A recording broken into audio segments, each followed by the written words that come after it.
I'd been in nursing for about 30 years and I realized something was missing. I wasn't feeling so fulfilled in my career and I wanted to help people in another way. What I realized first day into this training was I had a significant amount of grief from things that had happened in my life. And I looked back over time and at the age of 30, I was divorced and I couldn't figure out how I'd gotten there. It was just really heartbreaking to me that at 30 years old and with a 3.5-year-old son, I was getting divorced.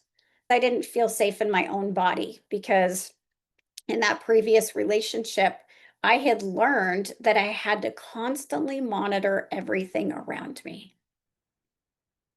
I couldn't just relax. That price was my safety. That price was just honoring myself. And I didn't know how to move through that. I was trying to navigate something that felt abnormal because what was normal to me was chaos. And when I didn't have chaos, I'm really sad to say this, but I can now admit I created it. It's exhausting, not only emotionally, but physically. And it started leading to some health issues for me that no one could really figure out what was wrong. I just didn't feel good, but there was no diagnosis for any of it. It was just all this stored trauma in my body that I didn't know how to release. And then having years of hypervigilance.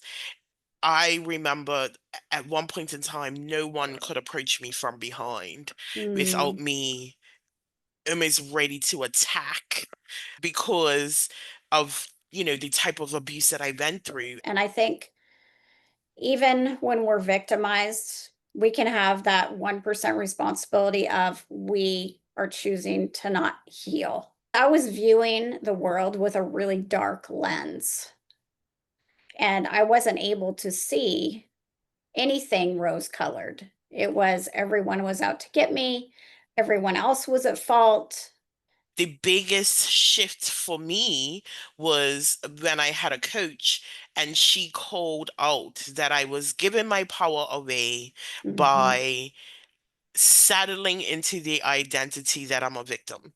I believe that our society celebrates surviving, but Mhm. we aren't readily given the tools to take it beyond survival. Grief is the normal and natural reaction to any type of loss, transition in our lives.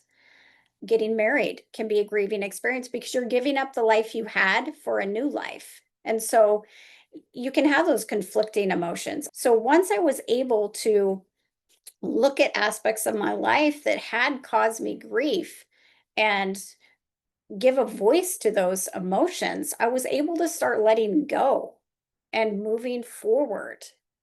And oftentimes we very neatly pack away our experiences and the Mhm. emotions that are attached to it and just move on, like you said.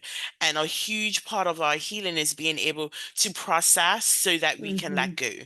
And then once we can let go, then that gives us the opportunity to redefine how we show up, redefine what it is that we want, and then make a conscious decision to do something different than Mhm. we've been doing before.